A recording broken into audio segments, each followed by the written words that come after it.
Molly's Special. It was a blustery day on the island of Sodor. Thomas was excited. He was on his way to meet a new engine called Molly. She was waiting as he pulled into the yard. Molly was bright yellow. She had great big wheels and a shiny funnel. She looked very smart. "Hello," Thomas puffed cheerfully. "Hello," Molly chuffed back. Molly looked sad. "What's the matter?" asked Thomas. "Emily laughed at me because I have to take empty freight cars to the coaling plant," Molly puffed sadly. "I want to take full freight cars like a really useful engine." This made Thomas feel sad. "How can I help Molly feel important?" he thought to himself. Then he saw some tarps flapping in the wind. This gave Thomas an idea. "I know what we can do," puffed Thomas. Molly reversed the empty freight cars into a siding.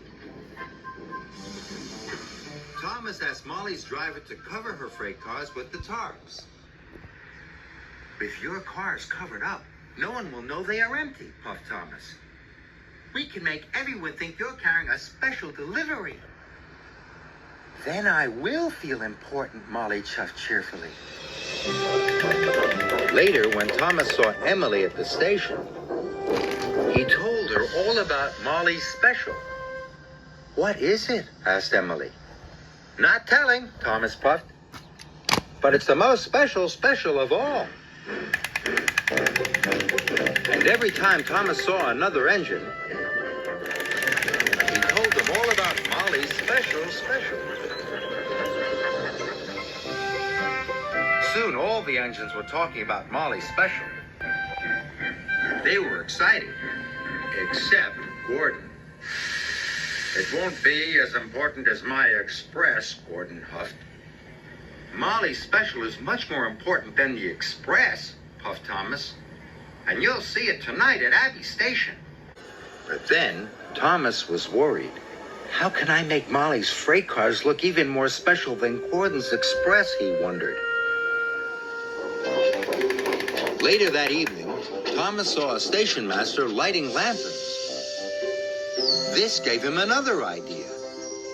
"Can I borrow your lanterns?" Thomas puffed to the station master. "Of course," the station master replied. Soon, Thomas's trucks were filled with the lanterns, and he puffed away to find Molly.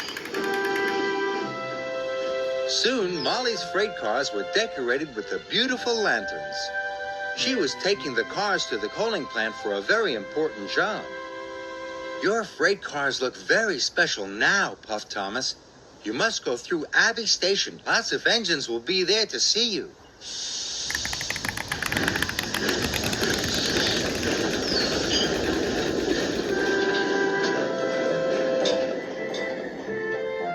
The lanterns on Molly's freight cars twinkled like stars in the night.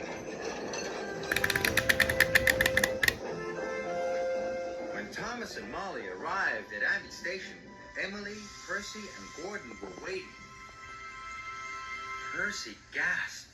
"Ooh, she looks magnificent," exclaimed Emily.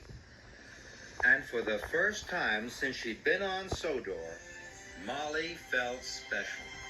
But not for long. A strong gust of wind blew one of the tarps into the air. "Oh no," gasped Thomas. Now everyone could see there was nothing inside. "Those freight cars are empty," Gordon huffed. "I knew it couldn't be as important as the Express." "So there isn't a special?" Percy puffed sadly. Molly felt silly and not very important at all. So she puffed away as fast as she could. Thomas felt very bad.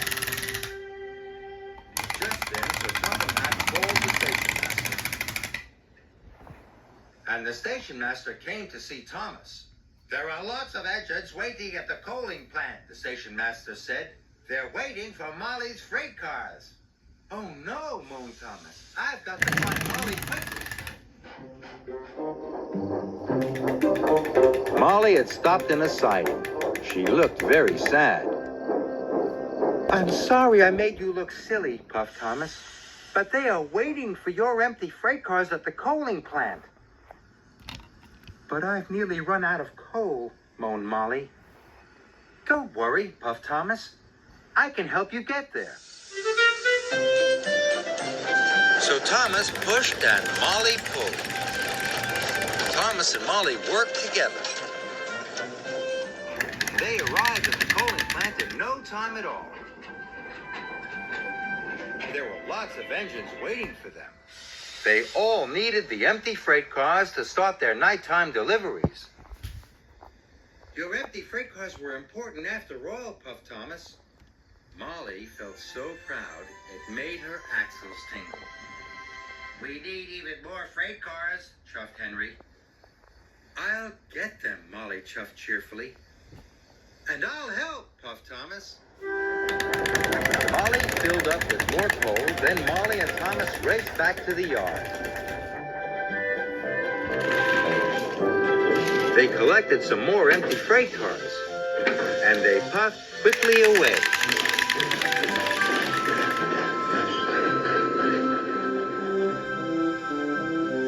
Gordon was stopped at a junction. His signal had turned to red. Out of the way, puffed Molly. Empty freight cars coming through? You see, laughed Thomas. Sometimes empty freight cars are more important than your express.